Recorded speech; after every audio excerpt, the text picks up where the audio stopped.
સેવન ઇન્ડિયામાં આપ સૌનું હાર્દિક સ્વાગત છે। આવો જોઈએ આજના સમાચાર।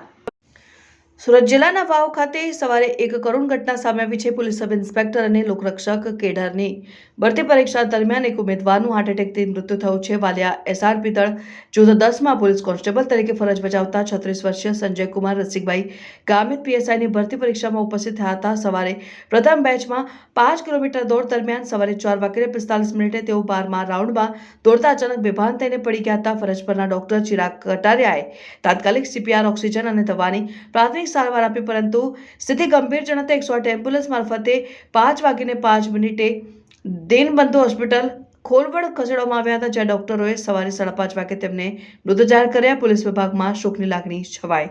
રિપોર્ટર કૌશિક વાજા, ન્યૂઝ 7 ઇન્ડિયા।